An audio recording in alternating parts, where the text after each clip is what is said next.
ನಾನು ಬರ್ಬೇಕು. ಇದರಲ್ಲಿ ಏನಿದೆ? ಕಡಲೆ ಹಿಟ್ಟು, ಜೋರಾಗಿ, ಉಪ್ಪು, ಜೋರಾಗಿ. ಕಡಲೆ ಹಿಟ್ಟು, ಉಪ್ಪು, ಖಾರ, ಅಜ್ವಾನ, ಸೋಡಾ, ನೀರು, ಉಳ್ಳಾಗಡ್ಡಿ. ಈಗ ಯುಗಾದಿ ಹಬ್ಬ ಸಲುವಾಗಿ ಬಜ್ಜಿ ಮಾಡ್ತಾ ಇದ್ದಾರೆ. ಅದರಲ್ಲಿ ಏನಿದೆ ಕಂಟೆಂಟ್ ಇದೆ ಅಂತ ಹೇಳಿದರೆ, ಇದು ಸ್ವಲ್ಪ ಹೊತ್ತಾದ ಮೇಲೆ ಎಣ್ಣೆಗೆ ಬಿಡ್ತಾರೆ. Thank you very much. ಈಗ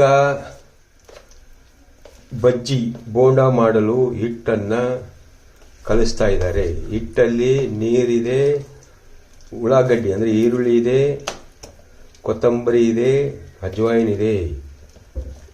ನೀರಾಗಿ ಚೆನ್ನಾಗಿ ಮಿಕ್ಸ್ ಮಾಡ್ತಾ ಇದ್ದಾರೆ. ಇವರು ಮಂಜುಳಾ ಅಂತ ಗುಲ್ಬರ್ಗದವರು. ಈಗ ಹಬ್ಬದ ಪ್ರಯುಕ್ತ ನಾವು ಬಜ್ಜಿ, ಗುಲ್ಬರ್ಗ ಕಡೆ ಬಜ್ಜಿ ಅಂತಾರೆ, ನಮ್ಮ ಕಡೆ ಬೋಂಡ ಅಂತೀವಿ. ಎಣ್ಣೆ ಕಾಯ್ತಾ ಇದೆ, ಇನ್ನೂ ಕಾಯ್ದಿಲ್ಲ. ಕಾಯ್ತಾ? ತಕ್ಕ. ಈಗ 2 ಬಜ್ಜಿಯನ್ನ ತೆಗೆದಿದ್ದಾರೆ. ಈಗ ಮತ್ತೆ ತುಂಬಾ ಬಜ್ಜಿ ಹಾಕ್ತಾ ಇದ್ದಾರೆ. ಇದು ಖಾರ ಪುಡಿ ಇಲ್ಲದೆ ನನ್ನ ಸಲುವಾಗಿ ಮಾಡ್ತಾ ಇದ್ದಾರೆ. ನನಗೆ ಸ್ವಲ್ಪ ಹೊಟ್ಟೆ ಪ್ರಾಬ್ಲಮ್ ಇದೆ, ಡೈಜೆಸ್ಟಿವ್ ಪ್ರಾಬ್ಲಮ್ಮು. ಈಗ ಅದಕ್ಕೆ ನನಗೆ ಖಾರ ಇಲ್ಲದೆ ಒಂದು 10 ಮಾಡಿಕೊಡ್ರಿ ಅಂತ ಹೇಳಿದೆ.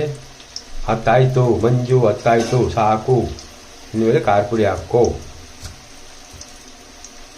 ಎಣ್ಣೆಯಲ್ಲಿ ಬಜ್ಜಿ ಚೆನ್ನಾಗಿ ಆಗಿದೆ. ಅದನ್ನ ತಿರುಗುತ್ತಾ ಇದ್ದಾರೆ. ಇದು ಕಡಲೆ ಹಿಟ್ಟು, ಈರುಳ್ಳಿ, ಅಜ್ವಾಯಿನು, ಕೊತ್ತಂಬರಿ ಹಾಕಿದ್ದಾರೆ. ಈರುಳ್ಳಿ ಇರೋದ್ರಿಂದ ತುಂಬ ಮೆತ್ತಗೆ ಚೆನ್ನಾಗಿ ಕಾಣ್ತದೆ. ಯಾವಾಗಲೂ ಈರುಳ್ಳಿ ಯೂಸ್ ಮಾಡ್ರಿ.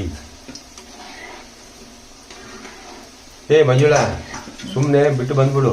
30,000 ತಿಂಗಳ ಕೊಡ್ತೀನಿ, ಬಜ್ಜಿ ಅಂಗಡಿ ಹಾಕಂಗ. ಈಗ ಖಾರ ಮಿಕ್ಸ್ ಮಾಡ್ತಾ ಹಾಕಿದ್ದು ಚೆನ್ನಾಗಿ ತಿರುಗ್ತಾ ಇದ್ದಾರೆ. ಅದನ್ನ ಈಗ ಎಣ್ಣೆಯಲ್ಲಿ ಬಿಡ್ತಾರೆ. ಬಜ್ಜಿ ಬೆಂಗಳೂರು ಕಡೆ ಬೋಂಡ ಅಂತಾರೆ, ಗುಲ್ಬರ್ಗ ಕಡೆ ಬಜ್ಜಿ ಅಂತೀವಿ. ಈರುಳ್ಳಿ ಬಜ್ಜಿ. Please subscribe my channel, follow my channel, like it, share it. ಸ್ವಲ್ಪ ಸಪೋರ್ಟ್ ಮಾಡಿ.